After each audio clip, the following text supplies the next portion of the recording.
Hi everyone, I'm Rosie and welcome to Vox Yoga. So today's video is a little bit of science and anatomy for you, which can be so useful when we're thinking about the body and maybe the voice as well. So the hips and the jaw. It may be that you have never thought of there being a connection. However, often if one of these places gets stuck, it's frequent that the other one will. So sometimes if you have maybe a bit of jaw tension, relieving tension in your hips could have a positive effect, and vice versa. So I'm going to talk you through some of the science behind this today, so it can just give you a new way to maybe approach things and just help you to understand a little bit more about the body. So this opinion of these areas being connected has been quite widely believed for hundreds of years in things like Chinese medicine, Ayurvedic medicine, and used by chiropractors quite a lot. However, in the last 10 to 20 years, there's been a lot more research, academic, scientific studies to prove this and back up this connection. So before we do anything, just picture your spine. And then you'll picture your skull at the top with your jaw sitting just there. And then at the bottom of your spine, you have your pelvis and your hips. So instantly you can see that one is at the top of your spine and one is at the bottom. Before we do anything, I've got a little exercise for you to try as well. So you have to stand up for this. Now, I appreciate some people might not like this. However, I'm going to ask you to chatter your teeth. So just gently move your jaw, having your teeth chattering together, and then slowly just tilt your pelvis forward and back, forward and back, and see if you notice a change in your teeth chattering, where you feel it in the mouth. You could also come back to center and then keep chattering your teeth. Move your hips to the right, and then to the left, to the right, and then to the left.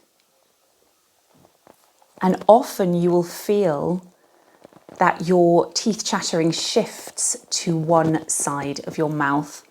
And this is because your jaw is trying to balance out the movement in your pelvis and your hips. So it's quite common that if the jaw is misaligned, the pelvis will be as well, and often one side will mirror the other.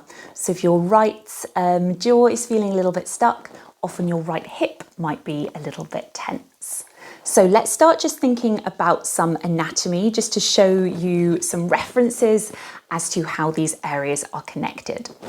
The mandible, or the jawbone, crosses the midline and has two joints at either side. The sacrum also crosses the midline and has the two sacroiliac joints on either side. The pelvis also crosses the midline and has two joints, the hips, on either side. If you look at these two pictures now, the top one is of the structure of the jaw and the bottom is the structure of the pelvis. You'll see that there are so many similarities between the two. A recent scientific study also looked at cranial angles in relation to the spine and the pelvis, and found that these correlated our jaw angle to pelvic alignment and curvature of the back. There's also been loads of studies recently into fascia. So fascia is soft tissue, almost like cling film, that covers every single structure in the body.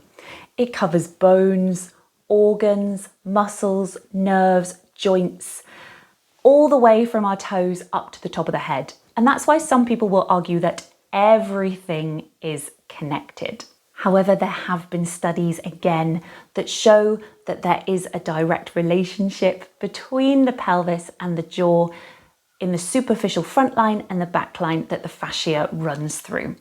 Next up, we're going to think about diaphragms. And often people will only think of our respiratory diaphragm, the one that we are using all day, every day to breathe. However, there are more diaphragms in the body. Some people will say 3, some will say 5 or 6. However, we're going to think about 3 when we're thinking about the connection of the jaw, the hips, and the pelvis. So we have our respiratory diaphragm in the middle, our pelvic diaphragm that sits lower in our pelvis, and then our laryngeal diaphragm, sometimes called the cervical, as it sits in the neck. So these diaphragms are working together as a pressure system, and these work to balance the pressure in our body. Another little exercise for you now. Just try and tighten your throat. I know, again, that feels a little bit strange, but think about closing the throat and finding just a tiny bit of tension there. And then just see, how do your abdominals and your pelvis react? Do you feel something in the pelvic floor when you close and tighten your throat? Try it once more. So often you will feel that there is a reaction as it's trying to balance out this pressure.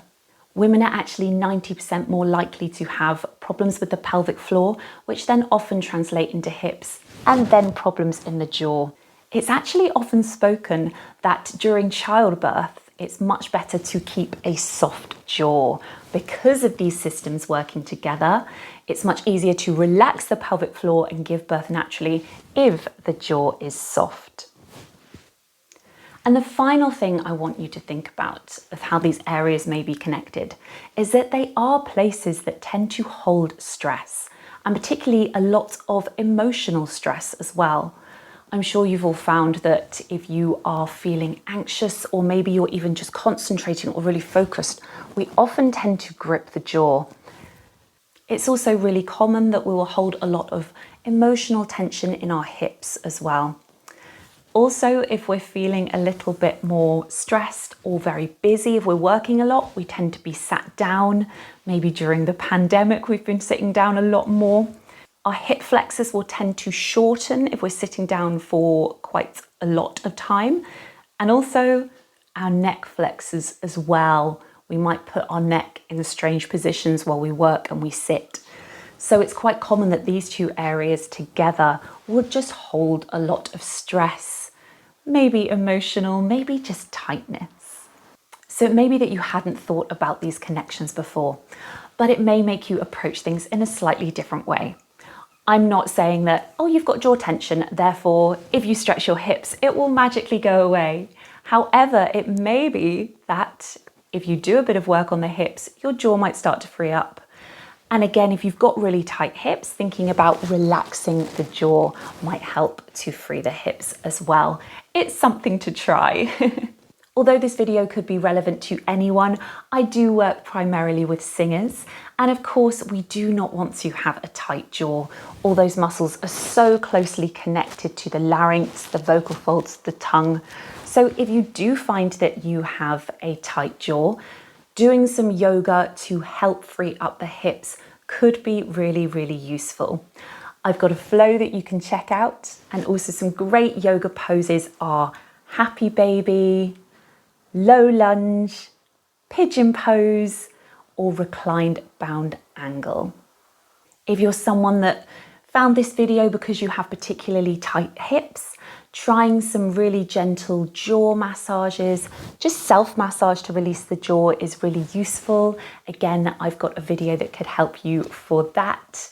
And go and see a specialist, go and see an osteopath or someone that specializes in this kind of release work. Myofascial release is great too. Using myofascial balls in the hips around the jaw could be really helpful. So if you've enjoyed this, let me know if maybe you discovered something that you didn't know before. I'll put some links in the description with some references to these scientific studies, so you know that I haven't just made them up out of nowhere. I previously ran an hour practical yoga and voice session for an organization which explored the relationship between the hips and the jaw. So if you think that could be useful for you, let me know if you want me to put on another class. Or if you want to explore this further with me, thinking about how you could use yoga to help free up your hips, your jaw, your voice, then you can book a session in as well. So thank you for joining me today. If you enjoyed this, hit like, hit subscribe, and I hope to see you again soon.